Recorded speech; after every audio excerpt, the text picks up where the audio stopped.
Hi అండి. Capsicum మసాలాలు ఎక్కువ వేయకుండా వండుతున్నాను. దీనికి నేను హాఫ్ కేజీ క్యాప్సికమ్ తీసుకున్నా, 4 పచ్చిమిరపకాయలు, 2 మీడియం సైజు ఉల్లిగడ్డలు, 2 టమాటాలు మంచిగా కడుక్కొని కట్ చేసుకోవాలి. 50 గ్రాముల జీడిపప్పు తీసుకొని నీళ్లు పోసి 10 నిమిషాలు నానబెట్టుకోవాలి. స్టవ్ ఆన్ చేసి గిన్నె పెట్టి నీళ్ళతో పాటు జీడిపప్పు వేసి ఉల్లిపాయ ముక్కలు, టమాటా ముక్కలు వేసి ఉడికించి చల్లార్చుకొని మిక్సీ జార్లో వేసుకొని ధనియాల పొడి, గరం మసాలా, జీలకర్ర పొడి, కారం వేసి పలుకు లేకుండా మెత్తగా గ్రైండ్ చేసుకోవాలి.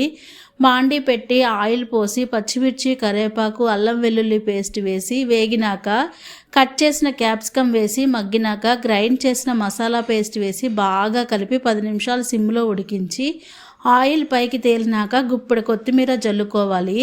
సింపుల్గా క్యాప్సికమ్ మసాలా రెడీ అయింది.